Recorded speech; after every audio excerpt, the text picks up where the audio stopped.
In Guyana, all squatters are not created equal. Not too long ago, Guyanese squatters in Mocha, Arcadia were removed to make way for progress and development.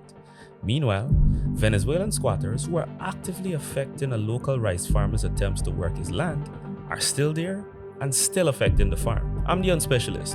Let's talk about how both Guyanese citizens and Venezuelan migrants are being failed by a mismanagement of the migrant crisis and migrant squatting. So what exactly is happening in Ruby Backdam? Based on resident reports, Venezuelan migrants have been coming to Ruby Backdam since 2020. Ruby is very close to the Atlantic Ocean, so migrants will land on the shores and then move inland.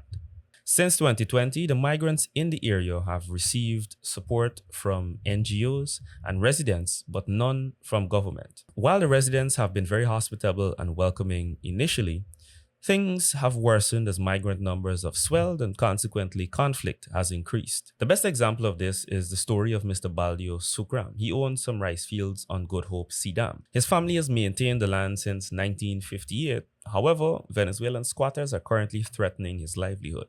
The squatters on the dam obstruct access to the drainage for the farm. When he tried to gain access to the system, Venezuelan migrants threatened him. Mr. Sukram tried to get the police involved, however, they did not resolve the conflict.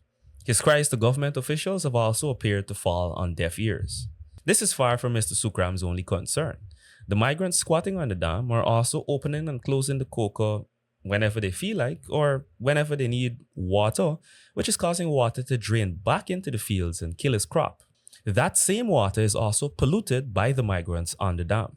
During my visit, while on the dam, I found several shallow makeshift latrines which drained directly into the same trench which I also observed migrant children swimming in. Residents have also reported finding parts of slaughtered animals in the trench, which raised many concerns about pollution and disease. Latrine plus decomposing parts of slaughtered animals, you don't have to ask me about the smell. Interestingly, the slaughtered poultry and cattle were stolen from farmers in the area. Initially, it is clear that the residents in Ruby Backdam had accepted that migrants needed to establish a stable food source. However, conflict has increased as incidents of theft have become more common with the increasing number of migrants. Not too long before my visit, a local shop owner saw his duck get stolen by a migrant who lived on the dam not too far from his place. When that resident tried to retrieve his duck, he was threatened by that very migrant who had stolen from him and other residents in the area. Since then, things have escalated. That same resident who had his duck stolen was later assaulted by the same migrant who stole his duck and other Venezuelan migrants. Other residents have also reported being threatened or assaulted, and it appears that the migrant numbers are beginning to match or exceed that of the residents in the area. According to Mr. Sukram, some migrants have even begun squatting in an abandoned gas station in the area. This is much like the Venezuelan migrants occupying abandoned buildings in Linden, Georgetown, and other parts of the country. During my visit, I brought a journalist along, and as we were driving near the dam, in just a few households, we counted close to 30 children. And that was just in a fraction of the structures and households that were on the dam. Even the most conservative estimates would lead to a conclusion that scores of children are living on that dam or at least in the area.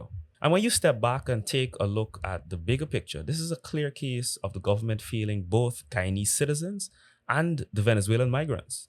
This situation should have never gotten to this point in the first place. It's been left alone and ignored, leading to social ills that should have never existed. Here's a solemn consequence of that inaction and neglect. A 3-year-old Venezuelan child we observed playing in one of the zinc shacks recently drowned in that same polluted trench. The parents packed up and fled to who knows where. The child's body still in the funeral home, and the police are seeking permission to bury that poor child. No matter how you feel about this situation, that child didn't deserve this. Those migrants don't deserve this. And most importantly, the residents in that area, Guyanese citizens, don't deserve to be ignored and neglected in this manner. Had this matter been addressed earlier, it's highly unlikely that any of the parties involved would have had to deal with these issues.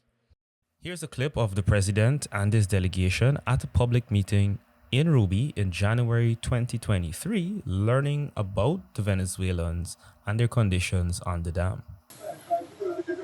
No. No, I don't know how many houses people live in the house. I'm telling you how many houses. One house have 30. Right. No. So you have 25 houses that people are living in. What? Approximately how many persons in a house? What's the number of persons in the house? Okay. Anybody can help us? Yeah, you see? And some have 30. Some have more than that. Some houses have 30 people. Yes. Over the Venezuela. Here are some screenshots from the president's live, which prove that they not only passed, but also filmed the squatters' structures on the dam. So this is nothing short of failure. Failure by all the government entities who have a stake in this matter. I think the cry for the residents and Guyanese citizens in general should be for all the government entities that have a stake in matters like this, take up the mantle and do something about it. There are several government ministries and entities that have a stake in this. Ministry of Foreign Affairs, Home Affairs, Housing, Social Protection, perhaps even Health. Regardless, whichever entity has a stake, these migrants need help, these residents need help. And it's not just limited to this area.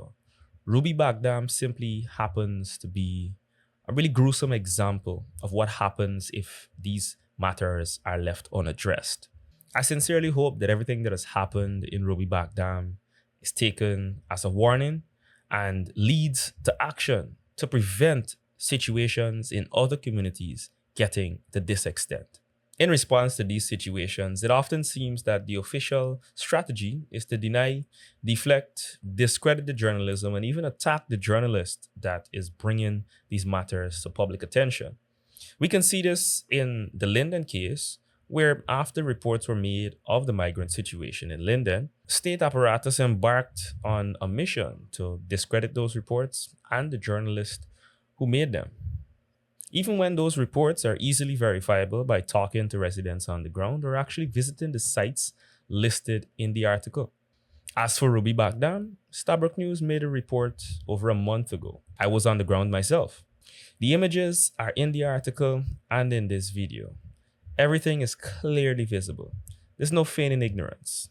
What do you think about the situation in Ruby Backdam? Obviously, more can be done. What do you think should be done about this situation? Are you satisfied with the current efforts to manage migration and squatting by migrants?